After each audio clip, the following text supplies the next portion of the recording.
American-Nigerian singer-songwriter Collins Obinna Chibueze, popularly known as Shaboozey, is taking legal action against his former record label, Kreshendo Entertainment, in a bid to regain control of his songwriting rights.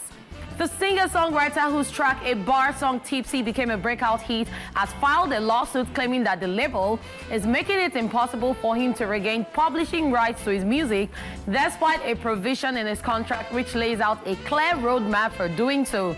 Shaboozey, who has been with Kreshendo Entertainment since 2016, terminated his publishing agreement with the company in 2019. Following the termination, he personally took over the label's position in a deal with music publisher Warner-Tamerlane. According to Shaboozey, his contract includes a clause that permits him to buy back his publishing rights by paying off 110% of the unrecouped balance of prior advances to Warner in order to regain control of his publishing rights, which are way more lucrative since A Bar Song Tipsy blew up. Shaboozey, however, alleges that when he approached Warner-Tamerlane to determine the amount owed, the company refused to provide the information. He suspects that Kreshendo may be behind the lack of cooperation, possibly instructing Warner not to share the details in order to keep him locked into the deal. The music star is also suing Kreshendo Entertainment for allegedly releasing several songs without prior consent from him after he terminated the contract back in 2019. In a different twist, Kreshendo Entertainment has released documents admitting to letting the singer out of his deal in 2019.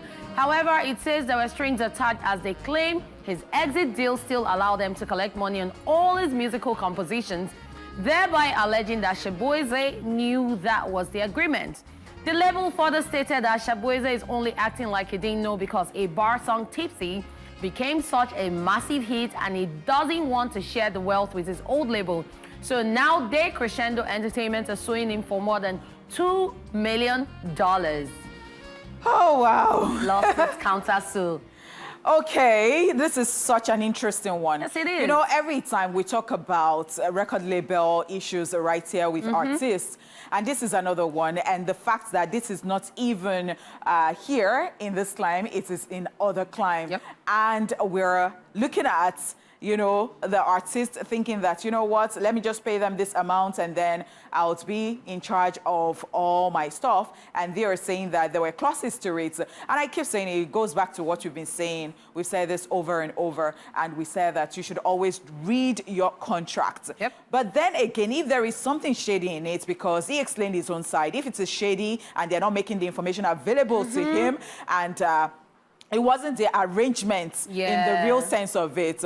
I think that, well, that is why the rule of law is there and the court is there. And as they have sued right now, let's see who comes out victorious in this whole issue. Yes, So that's actually the part that caught my attention, the fact that they're not allowing him know what the value is. Because according to all of the clauses, what he has brought out is the fact that he can buy himself out. Yeah. But now for him to buy himself, he needs to know how much he needs to be able to do that. And to achieve that, he's not being The amount informed. was stated. The amount was stated, but now they're not making the information available right now. And so they're saying that even though they did not have anything to do together since 2019, that there are still clauses, there are strings attached. And I'm like, okay, strings attached. So, and they are calling him, well, not verbatim right now, selfish, that he wants to take the whole gain and he does not want to share anything with the old record label. So, according to all of these lawsuits now, his former label is saying that he still collects money from them, meaning it is part of the agreement for them to still be making money and giving him what is owed. Because at the end of the day, what they are saying, according to what I saw in the lawsuit, was that if he wasn't entitled to that, he would have filed this lawsuit a long time ago. But now, because this new song has blown and it's on the top of charts, it's fast becoming the song of the summer. Because now it's spent like over 7 weeks. And that is, I think Beyonce's Texas Hold'em spent like 5 or 6 weeks. And then even broke into the country charts. But now this has spent like 7 weeks and counting. So they feel like he's now being, like you said, selfish. And he wants to keep everything to himself. But at the end of the day, I just hope that this is something that can be sorted out. I really do. And he can move on from this. Yeah, and I do hope that it will not be in anybody's black book at the end of the day, because people are fond of doing this, especially when you have people who have the upper hand, you know, right there, and they just feel like, oh, you're confronting us. Okay, moving on. We're just going to tell so people not to work with you, and or before so, you know it, they're blacklisted. You know, yeah. So I do hope that does not happen to him at the end of today. Amen. We love his works. Yes, we do. Well done. All right, let's move on.